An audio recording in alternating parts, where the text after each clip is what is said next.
ఎలాంటి కార్యాచరణ చేపడుతున్నారు, దాన్ని ఏ విధంగా నిర్మూలన చేయాలని మాటలు చెప్పండి. నమస్కారం అండి, నా పేరు రఘు అండి. నేను టెక్కిరెడ్ అని ఒక ఎన్జిఓని స్టార్ట్ చేశాం. ఐటీ ఎంప్లాయీస్ అందరూ కూడా ఎల్బీ నగర్ నుంచి హైటెక్ సిటీకి వెళ్ళడానికి దాదాపు 40 కిలోమీటర్లు పడుతుంది.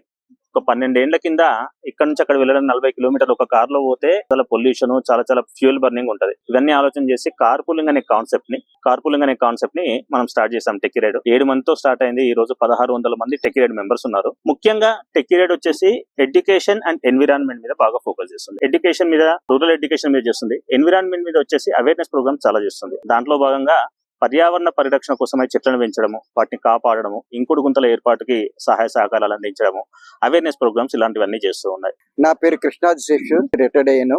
ప్రస్తుతం ఫిల్మ్ సెన్సార్ బోర్డు మెంబర్ గా ఉన్నాను. ప్రపంచవ్యాప్తంగా పర్యావరణ దినోత్సవం జరుపుకుంటున్నారు. చాలా సంతోషం. ఇక్కడ కూడా చాలా మంది ఎన్జిఓస్ వచ్చి ఈ కార్యక్రమాన్ని ఏర్పాటు చేశారు. పర్యావరణాన్ని కాపాడటం అనేది ప్రతి ఒక్కరి బాధ్యత.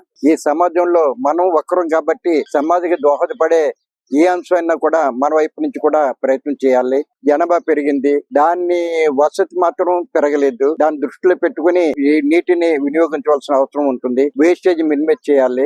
సమస్యలు వస్తాయి, సమస్యలు వస్తే దాని పరిష్కార మార్గాలు కూడా ఉన్నాయి. ఆ పరిష్కార మార్గాలు నిపుణులు అనేది తెలియజేస్తున్నారు. వాటిని మనం పాటిస్తే బాగుంటుంది. ఈ రోజు పర్యావరణం గురించి చెప్తూ ప్లాస్టిక్ కాగితాలు, ప్లాస్టిక్ కవర్లు వినియోగం వద్దు అని చెప్పంటున్నారు. నిజమే. మన స్వయం నియంత్రణ కూడా ఉండాలి.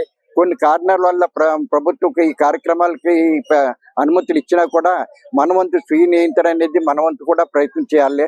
అప్పుడే మనం బాగుంటాము. పార్క్ లో ఏర్పాటు చేసి ఈ సమాజం కలిసి చేయాల్సిన బాధ్యత వారు ఒక్కరిది వారు ఏం చేయలేరు. మన సమాజం బాధ్యత లేకుండా వారు కూడా ఏం ఒక్కరు చేయలేరు. చెట్టు వెళ్ళిన కూకటి వేలతో పెక్కి నుంచి పైన పడేసినట్టుగానే ఇలాంటి ఫ్యాక్టరీలు మనం కూకటి వేలతో బయట పడేసేస్తే 100% కాదు, 100కి 100% మనం ఆ రోజు విజయం సాధించినట్టే అని ప్రభుత్వానికి వినతి చేయవలసిందిగా కమిషనర్ గారికి నేను మనందరి తరఫున వినతి చేస్తున్నాను. అవకాశం ఇచ్చిన మా అందరికి, మీకు, మనందరికి కూడా హృదయపూర్వక శుభాకాంక్షలు, శుభాభినందనలు. తెలంగాణ రాష్ట్ర ప్రభుత్వం ఒక 100 రోజుల యాక్షన్ ప్రణాళిక తయారు చేసేసి జూన్ 2వ తేదీ నుంచి సెప్టెంబర్ 10వ తేదీ వరకు ఈ ప్రతి నగరపాలక సంస్థ, అదేవిధంగా జిహెచ్ఎంసీ డివిజన్ వైజ్ గా ప్రతిరోజు ఒక కార్యక్రమాలు ఇంటెన్సివ్ గా ప్లాస్టిక్ నివారణ, ప్రతి కుటుంబం లోపల ఔషధకరమైన మొక్కలను పెంచడం, అదేవిధంగా తడి చెత్త పొడి చెత్త వేరుచేయడం, ఏదైతే స్వచ్ఛ ఆటో ఉంటుందో వాటికి అందించాలనే దృక్పథంతో మనమంతా ప్రయత్నం చేస్తున్నాము. వార్డు లోపల కార్యక్రమాలు, ఇట్లా అవేర్నెస్ కార్యక్రమాలు ఏర్పాటు చేస్తున్నాము. మీర్పేట నగరపాలక సంస్థ ఆధ్వర్యం లోపల ప్రజలతో మమేకమై రాబోయే కార్యక్రమాలు అన్ని కూడా రోజువారీగా మాకు క్యాలెండర్ ఇచ్చారు. 100 రోజులకు సంబంధించింది. ఆ క్యాలెండర్ ప్రకారం మేము కార్యక్రమాలు చేస్తున్నాము.